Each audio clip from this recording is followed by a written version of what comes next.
Hoy vamos a ver el capítulo de equilibrio químico. En primera instancia vamos a hablar de lo que son las ecuaciones químicas que nosotros utilizamos en nuestra asignatura. Vamos a partir con las ecuaciones moleculares. En este caso, tanto los reactivos como los productos están escritos como si fuesen compuestos intactos sin tocar. Recordemos que a la izquierda nosotros vamos a tener los reactivos, mientras que a la derecha nosotros vamos a tener los productos. Entre medio vamos a tener una flecha, ¿ya? Que nos da la igualdad de nuestro sistema, configurando nuestra ecuación química. En la ecuación iónica total, todas las sustancias iónicas solubles están disociadas en iones. Aquí tenemos exactamente la misma ecuación de arriba, solo que aquí tenemos su ecuación iónica total, donde están disociados los iones. Aquí tenemos el nitrato de plata, que está disociado en plata más, y en el ion nitrato tenemos el Na2CO4, que está disociado en sodio más y en CO4 menos, para dar Ag2CO4. Esto, como es un compuesto que es sólido, no está disociado. Y estos compuestos que son acuosos sí se encuentran disociados en sodio más y en nitrato menos. La ecuación iónica neta va a mostrar el cambio químico real que está ocurriendo. En este caso vamos a tener que solo vamos a colocar aquellos iones que participan efectivamente en la reacción química. En el ejemplo anterior vamos a tener que aquellos que participan, que no se repiten tanto en reactivos como en productos, van a ser aquellos que participen de esta ecuación iónica neta. En este caso vamos a tener que la plata más y el CO4 menos se van a unir para formar el Ag2CO4. Los otros iones quedan dando vuelta en solución, que vendrían siendo el sodio más y el nitrato menos. Ahora, la mayoría de las reacciones químicas son reversibles, ¿ya? Al inicio de un proceso reversible, la reacción va a proceder hacia la formación de los productos. Tan pronto como se forman algunas moléculas de productos, comienza el proceso inverso, ¿ya? El equilibrio químico se alcanza cuando las velocidades de las reacciones, tanto directa hacia la formación de productos e inversa hacia la formación de reactivos, se igualan, y las concentraciones netas de reactivos y productos permanecen constantes, no necesariamente iguales. Aquí tenemos, ¿cierto?, una ecuación tipo, donde tenemos A moles de A más B moles de B. Aquí tenemos doble flecha, esto implica que hay un proceso de equilibrio químico, no hay solo una flecha, para C moles de C más D moles de D, ¿ya? En este caso, nosotros vamos a poder plantear una constante K en función de las concentraciones, donde vamos a tener que las concentraciones molares de los productos las vamos a elevar a su respectivo coeficiente estequiométrico y vamos a multiplicarlas entre sí. En este caso vamos a tener la concentración molar de C elevado a C por la concentración molar de D elevado a D. Todo eso lo vamos a dividir por la concentración molar de A elevado a su respectivo coeficiente estequiométrico multiplicado por la concentración molar de B elevado a su respectivo coeficiente estequiométrico. Vamos a tener básicamente dos situaciones. Una cuando nuestra constante sea mucho mayor que 1. En este caso vamos a tener que el equilibrio está desplazado hacia la derecha, hacia la formación de productos. Mientras que si nuestra constante es mucho menor que 1, vamos a tener que el equilibrio está más bien favorecido hacia la izquierda, o sea, hacia la formación de reactivos. A partir de esto surge lo que se conoce como la ley de acción de masas, que nos dice que para una reacción en equilibrio, a una temperatura constante, una relación determinada de concentración entre reactivo y producto va a tener un valor constante K, ¿ya? Esta constante también puede ser igual a 1, que es cuando nuestro sistema está en equilibrio. Respecto a esta constante de equilibrio, nosotros tenemos que distinguir cuando estamos en un equilibrio homogéneo o heterogéneo. En un equilibrio homogéneo, todas las especies que son reactivas se encuentran en la misma fase o estado físico. Y tenemos un ejemplo donde el N2O4 gaseoso está en equilibrio con el 2NO2 gaseoso. Y en este caso, la constante de equilibrio va a estar dada, la vamos a denominar como K sub C, porque está en función de las concentraciones, y va a estar dada por la concentración del producto NO2 elevado al cuadrado, que es su coeficiente estequiométrico, dividido por la concentración molar del reactivo elevado a 1, que es su coeficiente estequiométrico. Recordemos que estas ecuaciones tienen que estar balanceadas para poder trabajar también con estos constantes de equilibrio. ¿Ya? Aquí tenemos otro ejemplo. Aquí tenemos el ácido acético que está acuoso, más agua en estado líquido, ¿verdad? Esto va a estar en equilibrio con el ion acetato más el ion H3O más. ¿Ya? En este caso, nosotros vamos a decir que nuestra constante de equilibrio va a corresponder, en función de las concentraciones, va a corresponder a una constante prima de equilibrio por el agua. ¿Por qué por el agua? El agua en estado líquido no se incluye en la constante de equilibrio, dado que tiene una concentración muy alta, al igual que los sólidos, ¿ya? Por lo tanto, nosotros asumimos que tiene una concentración o 1 molar, o sino que la concentración es tan alta que en el proceso permanecen constantes. ¿Ya? Voy a compartir la pizarra para poder desarrollar esta constante de equilibrio del ácido acético. Vamos a tener entonces que este CH3COOH, que está acuoso, más H2O, que está líquido,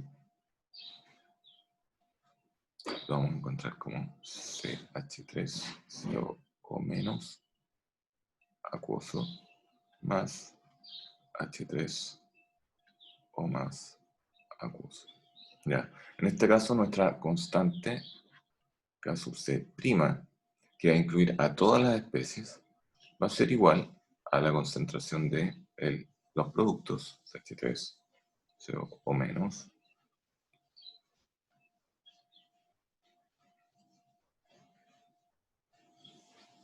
elevado a su respectivo coeficiente estequiométrico por la concentración del H3O más elevado a su respectivo coeficiente estequiométrico. Todo eso dividido por la concentración, en este caso del ácido acético, elevado a su respectivo coeficiente estequiométrico por la concentración del agua, ya elevado a su respectivo coeficiente estequiométrico. Nuestra constante de equilibrio real, ¿cierto? En función de las concentraciones, va a ser esta K sub C' por la concentración del agua, ¿ya? Que es para básicamente no colocar el agua en esta reacción. Así que nuestra constante de equilibrio nos va a quedar como una concentración de CH3CO o menos por la concentración de H3O más. Todo eso dividido por la concentración de CH3COOH por la concentración de agua. Y eso lo vamos a multiplicar por la concentración de agua. Con esto es un truquillo, ¿cierto? Para poder eliminar esta concentración de agua. Y vamos a tener finalmente que la K sub C va a ser igual, solamente va a depender de las concentraciones de las especies que están en fase acuosa.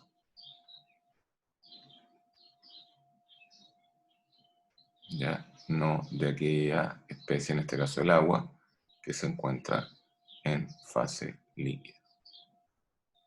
¿Ya? Muchas veces también, dado que el agua no se coloca, cuando trabajamos con ácidos y con bases, ya que van a estar utilizando como solvente el agua, esta reacción nosotros la podemos colocar, lo que vamos a ver más adelante en la parte de equilibrio ácido-base, de esta forma.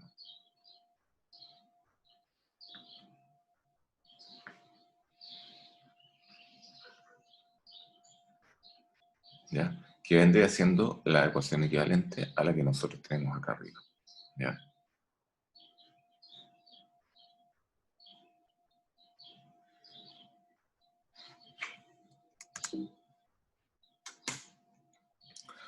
Bien, en equilibrio heterogéneo vamos a tener que una reacción reversible en la que intervienen reactivo y producto en distintas fases conduce a un equilibrio heterogéneo.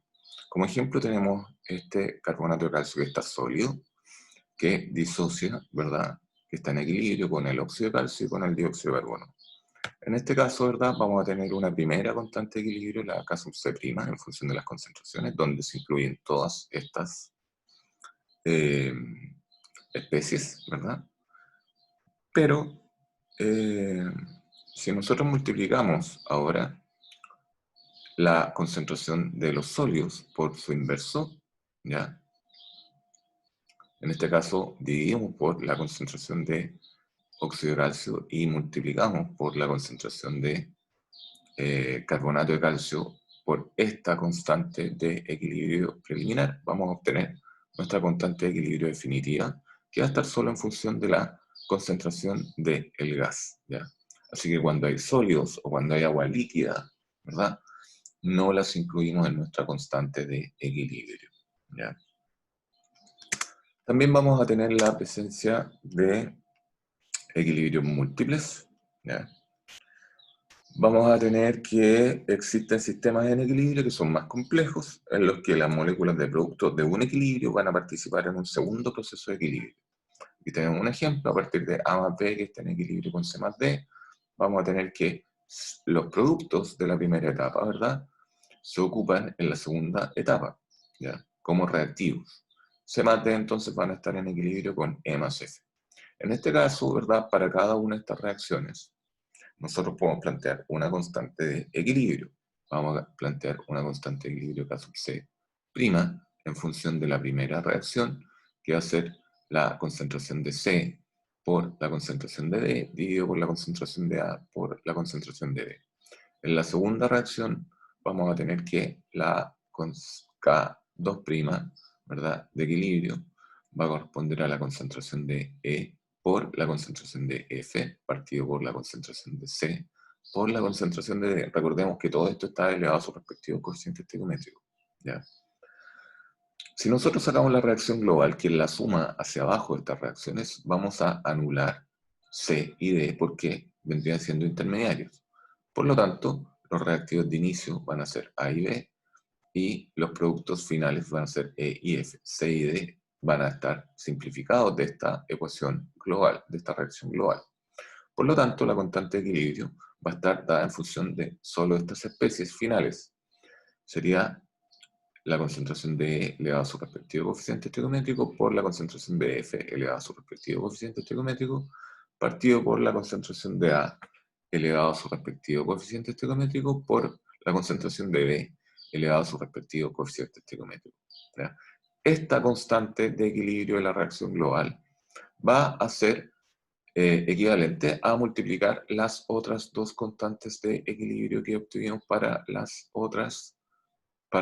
ecuaciones predecesoras, ¿ya? Si nos fijamos, aquí tenemos expresada la primera constante de equilibrio y la segunda constante de equilibrio, y al multiplicarlas entre sí, vamos a ver que C y D se nos simplifican. Por lo tanto, esta constante de equilibrio final nos va a quedar en función de las especies que aparecen solamente en la reacción global.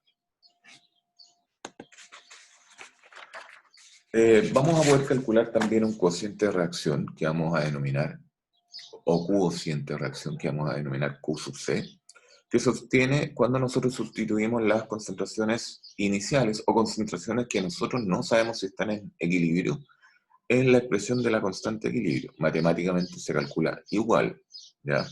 Pero nos entregan otra información. Aquí tenemos un ejemplo donde tenemos que el hidrógeno en estado gaseoso más yodo 2 gaseoso también va a formar el yoduro de hidrógeno gaseoso. Vemos que hay dos yodos, aquí hay dos, o sea, dos hidrógenos, aquí hay dos hidrógenos, dos yodos y dos yodos, por lo tanto esto está balanceado. Vamos a tener entonces, ¿verdad?, una K sub C, una constante de equilibrio en función de las concentraciones, a 430 grados Celsius, que va a ser igual a 54,3. ¿Ya? En el experimento, lo que nos plantean es que en un recipiente de 1 litro, a 430 grados Celsius, se van a colocar 0,243 moles de hidrógeno, 0,146 moles de yodo 2 y 1,98 moles de yoduro de hidrógeno, de producto. ¿Ya? Lo que nosotros vamos a hacer es determinar el cociente de reacción, ¿ya? Dado que todas estas especies están en 1 litro, ¿verdad? Los moles divididos por 1 litro van a corresponder cada uno a su concentración molar. ¿Ya? Comparto la pizarra.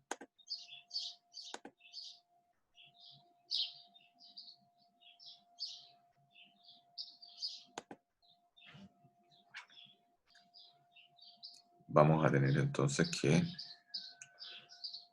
la reacción vendría siendo H2 gaseoso más I2 gaseoso en equilibrio, ¿cierto? Doble flecha para dar 2HI gaseoso.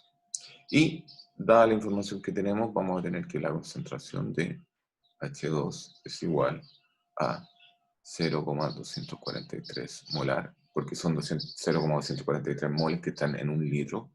La concentración de I2 va a corresponder a 0,146 molar.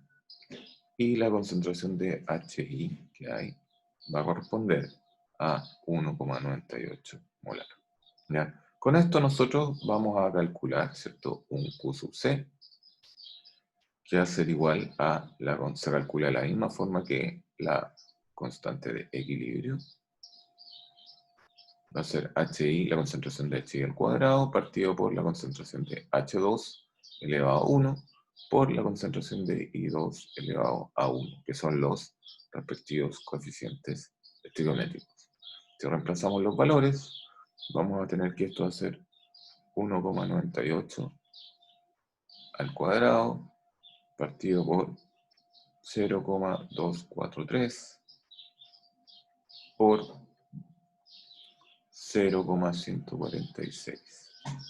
Y si resolvemos esto, vamos a tener que nuestro Q sub C es igual a 110,5. ¿Ya? Este es el valor de nuestro Q sub C. ¿Qué nos dice? Bueno, al resolver esto, ¿verdad? Y compararlo con la constante de equilibrio, nosotros vamos a tener 3 posibles escenarios. ¿Ya?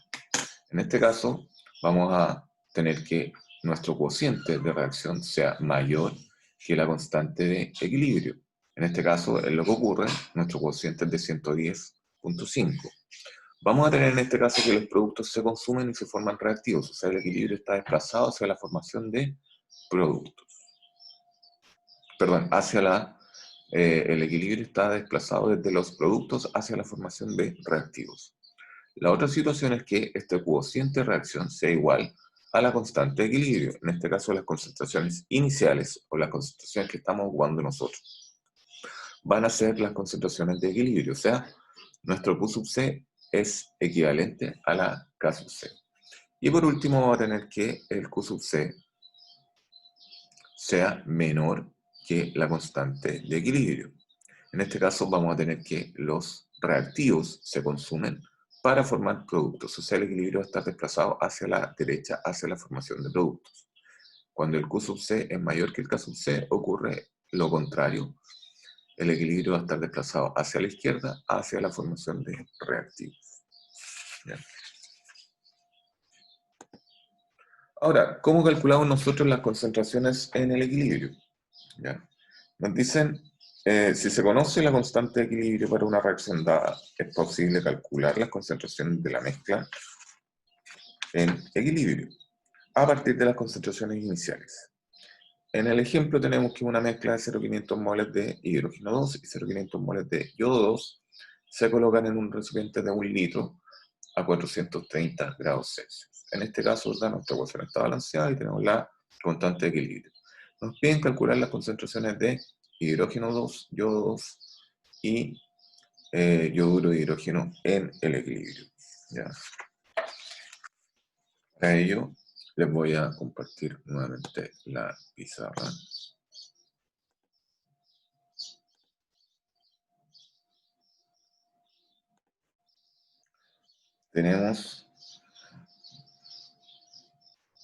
Vamos a colocar acá nuestra reacción nuevamente.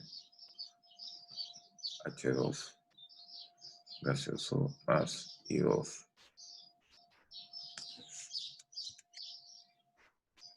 gaseoso.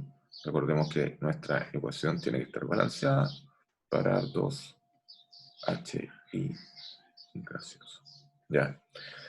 Vamos a ocupar un método que plantea todo lo que nosotros tenemos al inicio, durante un cambio y luego en el equilibrio. Al inicio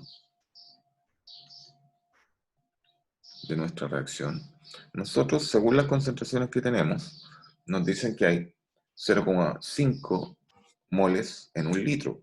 ¿Ya? Entonces hay 0,5 molar de esto y 0,5 molar de esto otro. Dado que estamos al inicio de la reacción, estamos recién partiendo con los reactivos, todavía no avanza la reacción. Al inicio de la reacción, a no ser que nos digan lo contrario, que ya haya producto dentro del reactor, ¿verdad? Nuestra concentración inicial del producto va a ser igual a 0. Luego de esto ocurre un cambio. Esto puede ocurrir en un segundo, un nanosegundo, un minuto, una hora, un día, lo que sea. No nos importa el tiempo, sino que ocurra. Vamos a tener que cierta cantidad de hidrógeno que desconocemos va a empezar a reaccionar. Así que se va a restar. Y cierta cantidad de yodo que desconocemos también se va a restar. ¿Ya? Por otra parte, se va a empezar a formar cierta cantidad de producto. Así que va a aparecer como positivo. Ahora, aquí, estas X, el número de X depende del coeficiente estequiométrico. Aquí yo tengo un 1, por lo tanto aquí va una X. Aquí tengo un 1, aquí también va una X. Aquí tengo un 2, aquí van 2X. ¿Ya?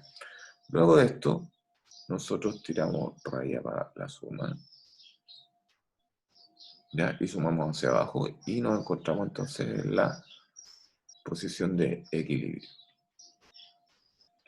Sumamos hacia abajo, esto va a ser 0,5 menos X, 0,5 menos X y 2X. ¿Ya? Nuestra K sub C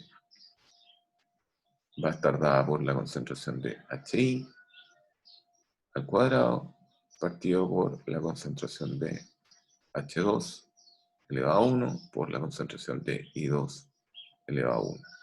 Y eso en términos de X va a ser igual a 2X al cuadrado partido por 0,5 menos X por 0,5 menos X. ¿Ya? Y esto va a ser igual, si juntamos esto, ¿verdad? 2X, todo eso al cuadrado, partido por 0,5 menos X, todo eso al cuadrado. Y eso va a ser igual al valor de la constante de equilibrio que nos dan, que es 54,3. ¿Ya? En este caso tenemos dos opciones. Una es, como esto nos va a dar una ecuación cuadrática, recurrir a la solución de la ecuación cuadrática. ¿Ya? Y en este caso en particular, dado que tenemos dos cosas elevadas al cuadrado, podemos simplificarnos la vida y aplicar raíz cuadrada a todo este sistema. ¿Ya? Por lo tanto, vamos a tener que 2x, ¿verdad? Que está al cuadrado, ¿cierto? Va a quedar 0,5 menos x. ¿Ya? Y eso va a ser igual a la raíz cuadrada de 54,3,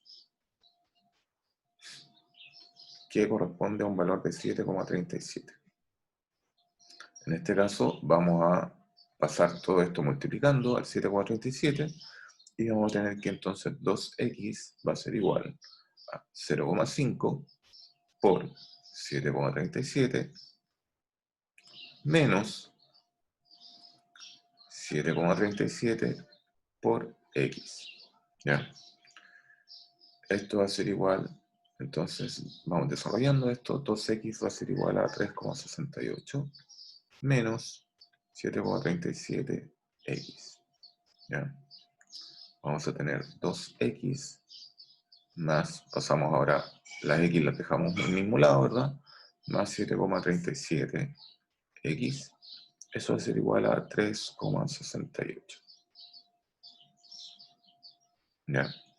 Y aquí vamos a tener entonces 9,37x. eso va a ser igual a 3,68. Si despejamos x, vamos a tener que esto es 3,68 dividido por 9,37. Y eso es igual a 0,39. ¿Ya? O sea, en el equilibrio,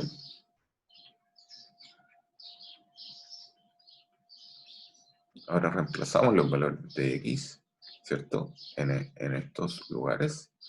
Y vamos a tener que la concentración de H2 en el equilibrio va a ser exactamente igual a la concentración de I2 en el equilibrio. Y eso va a ser igual a 0,5 menos 0,39, ya que es el valor de X que acabamos de determinar. Y eso es igual a 0,11 molar. En el caso del yoduro de hidrógeno, en el equilibrio, vamos a tener que eso es igual a 2 por X. 2 por 0,39 va a ser igual a 0,78 molar. Esas serían las concentraciones en el equilibrio que determinaríamos a partir de nuestra constante de equilibrio.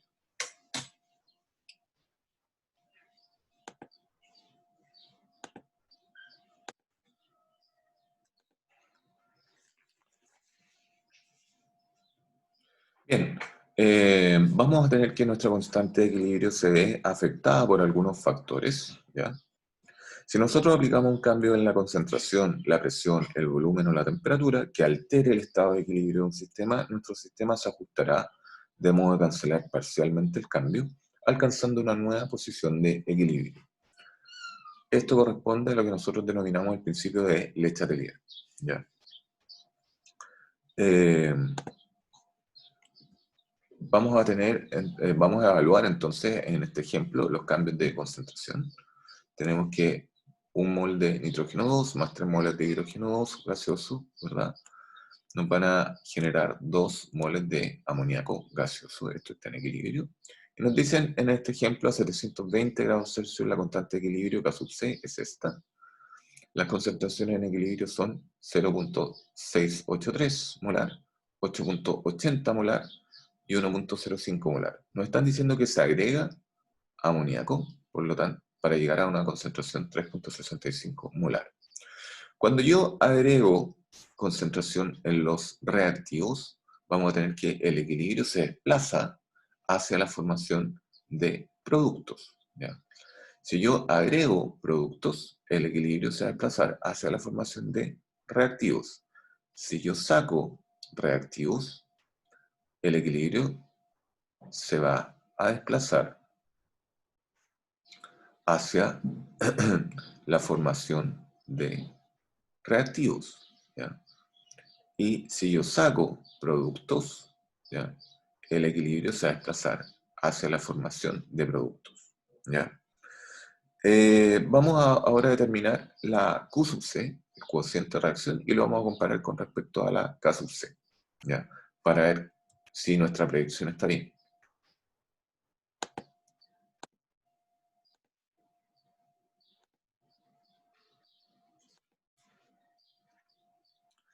Aquí tenemos nuevamente nuestra reacción. Tenemos que N2 gaseoso más 3H2 gaseoso va a estar en equilibrio con 2NH3 gaseoso. Ya. Notar las concentraciones y vamos a calcular el Q sub C, que sería la concentración de NH3 al cuadrado por los coeficientes estequiométricos partido por N2 elevado a 1 por la concentración de H2 elevado al cubo por los coeficientes estequiométricos. La concentración de amoníaco final es de 3,65 molar. Por lo tanto, esto va al cuadrado. La concentración de nitrógeno nos dicen que es 0,683 molar. Y la concentración de hidrógeno es 8,80. ¿Ya? Y esto va al cubo. Si yo resuelvo esto, ¿verdad? vamos a tener que esto es 2,9 por 10 a la menos 2. ¿Ya? Si yo comparo esto con mi constante de equilibrio, Q sub C, K sub C, esto es 2,9 por 10 a la menos 2, y el K sub C, que es 2,37 por 10 a la menos 3. Tenemos obviamente que el Q sub C es mayor que el K sub C, dado el orden en el que estamos comparando estas cosas. Como nosotros estamos, la predicción que habíamos hecho, ¿cierto? Habíamos dicho que en la medida que yo agregaba más producto, ¿verdad? El equilibrio se iba a desplazar hacia la formación de los reactivos, ¿ya? En este caso, ¿verdad? Como el Q sub C es mayor, según lo que habíamos visto, vamos a tener que los productos se consumen y se forman reactivos, reafirmando entonces este principio de Le Chatelier, ¿ya?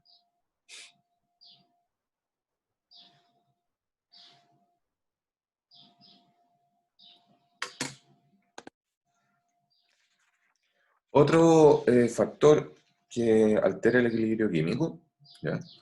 Va a corresponder a los cambios en el volumen y la presión, ¿ya? Un aumento en la presión va a favorecer la reacción neta que reduce el número total de moles de gases. Por el contrario, ¿cierto? Una disminución de la presión del sistema, recordemos que todo esto toda la reacción está ocurriendo en el mismo reactor. Aquí no tenemos separado por una parte reactivo y por otra parte producto, está todo junto en el mismo envase. Una disminución de la presión va a favorecer la reacción neta que aumenta el número total de moles de gases. Y por último, vamos a tener que si no cambia el número de moles de gases, o sea, es el mismo en los reactivos y en los productos, vamos a tener que el cambio de presión no va a modificar la presión de equilibrio, la posición de equilibrio. En el primer ejemplo, ¿verdad? Tenemos 2 moles de sulfuro de plomo sólido, ya, este no participa. Tenemos 3 moles de oxígeno gaseoso, ¿verdad? 3 moles de O2.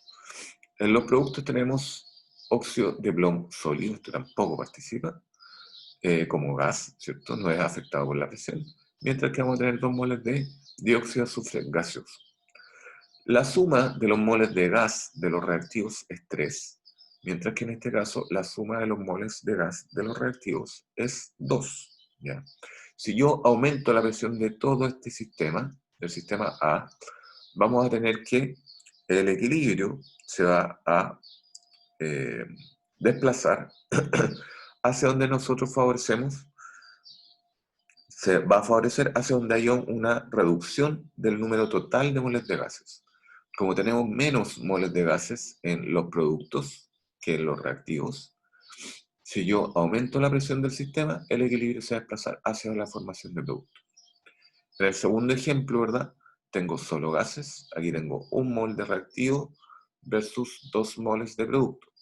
Si yo aumento la presión de todo este sistema, vamos a tener que, como el equilibrio se va a desplazar hacia donde haya un menor número total de moles de gases. O sea, en este caso, aquí hay 1 mol y aquí hay 2 moles, por lo tanto el equilibrio se va a desplazar en este caso hacia la izquierda, hacia la formación de los reactivos. Y en el último ejemplo, en los reactivos tengo 2 moles de gases y en los productos tengo 2 moles de gases. Por lo tanto, la cantidad es la misma. Si yo aumento o disminuyo la presión de este sistema, el equilibrio no se va a afectar dado que no cambia el número de moles de gases.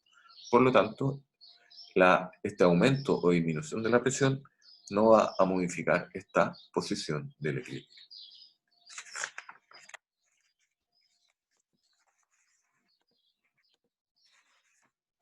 Vamos a tener también cambios en la temperatura, es algo que afecta a nuestra constante de equilibrio. La constante de equilibrio solo se ve afectada por los cambios de temperatura. Un aumento de la temperatura va a favorecer una reacción que sea endotérmica, mientras que una disminución de la temperatura va a favorecer una reacción que sea exotérmica, ¿ya? Aquí nosotros tenemos una primera reacción que es la conversión de N2O4 gaseoso en 2NO2. Esta reacción que nosotros tenemos acá es endotérmica, necesita calor para producirse. En esta segunda reacción es la misma de la primera, que al dar la vuelta, vamos a tener que es exotérmica, ¿ya? O sea, en este caso, en vez de necesitar calor, va a liberar calor. Si nosotros juntamos ambas reacciones, ¿verdad? Y las ponemos en una ecuación de equilibrio, vamos a tener que, si en este sistema yo aumento la temperatura, vamos a tener que ser favorecida la reacción que requiere calor, o sea, hacia la formación de producto. Por el contrario, si yo disminuyo la temperatura,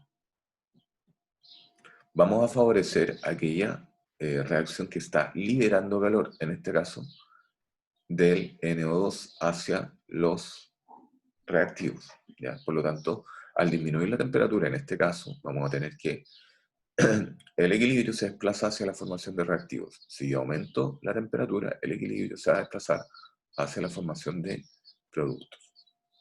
Bien. Por último, vamos a tener también lo que son el efecto de un catalizador.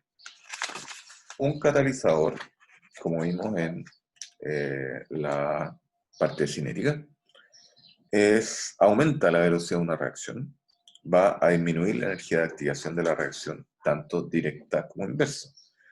Y la presencia de un catalizador en este caso no modifica la constante de equilibrio, ¿ya? Ni desplaza la posición del sistema de equilibrio. Lo que sí hace al bajar la energía de activación es que acelera la reacción, ¿ya? Pero no cambia la constante de equilibrio, ¿ya?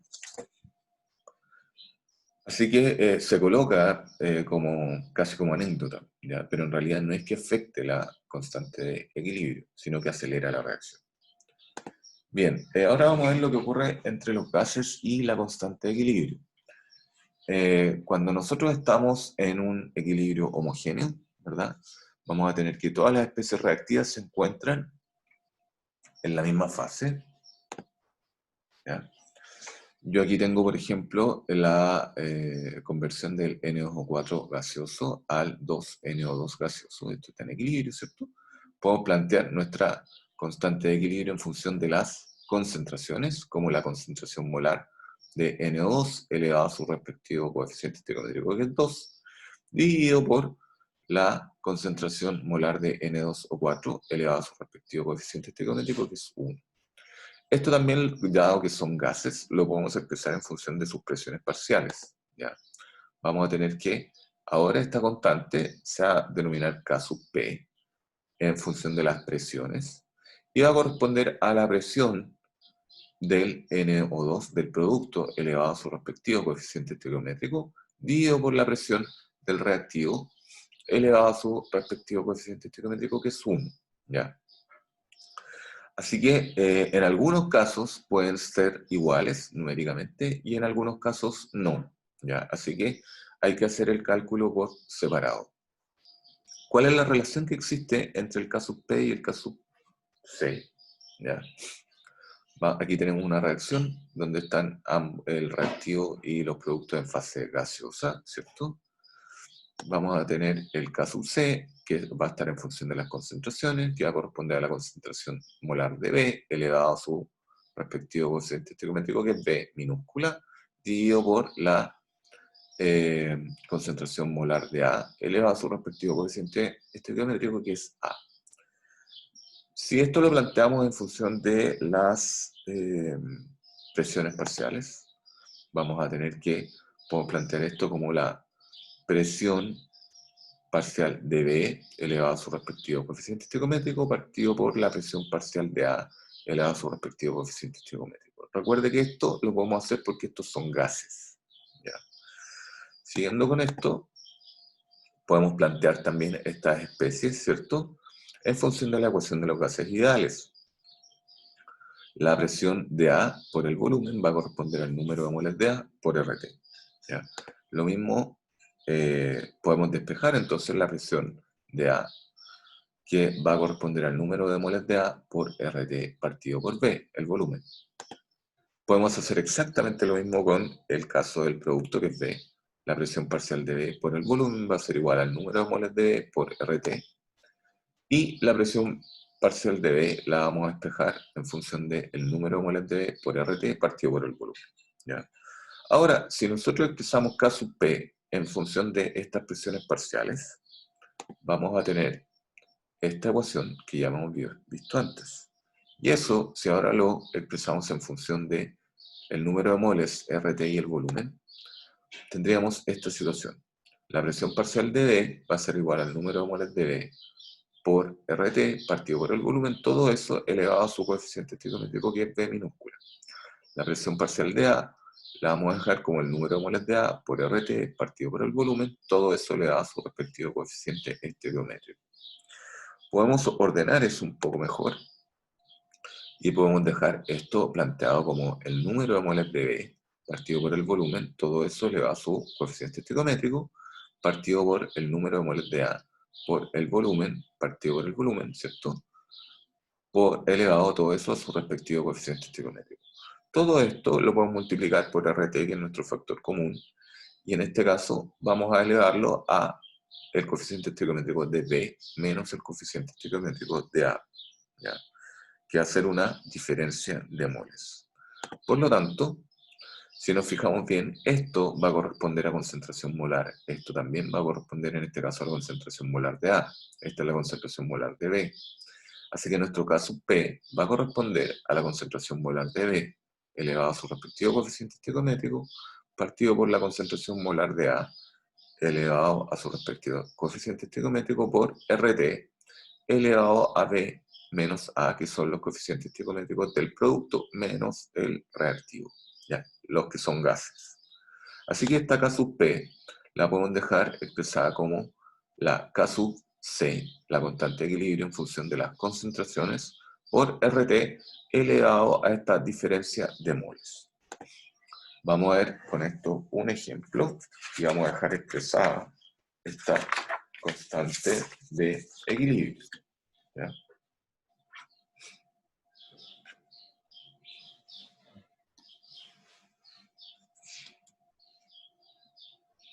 Vamos a la pizarra.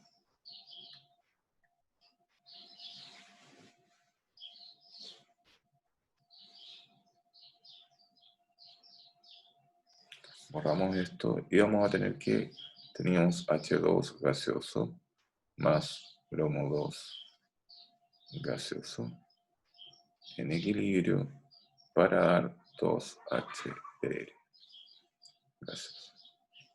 Ya. En este caso, ¿verdad? Podemos plantear una K sub C en función de las concentraciones, que vendría siendo HBr al cuadrado, ¿verdad? Su coeficiente estequiométrico, H2 y bromo 2. Esto es solo plantear, no hay que calcular. Podemos plantear también una K sub P, porque son gases, ¿cierto?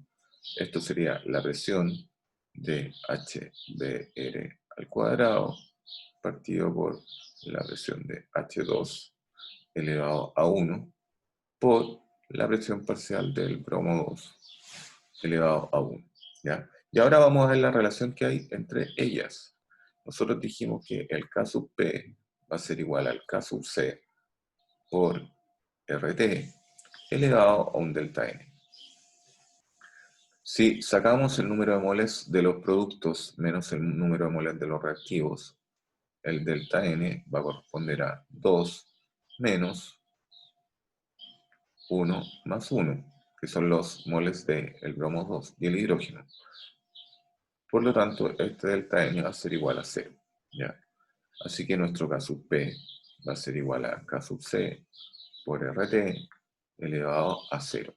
Nosotros sabemos que cualquier número elevado a 0 es igual a 1. Por lo tanto, en este caso en particular, vamos a tener que el K sub P va a ser igual al K sub C, numéricamente hablando. Bien.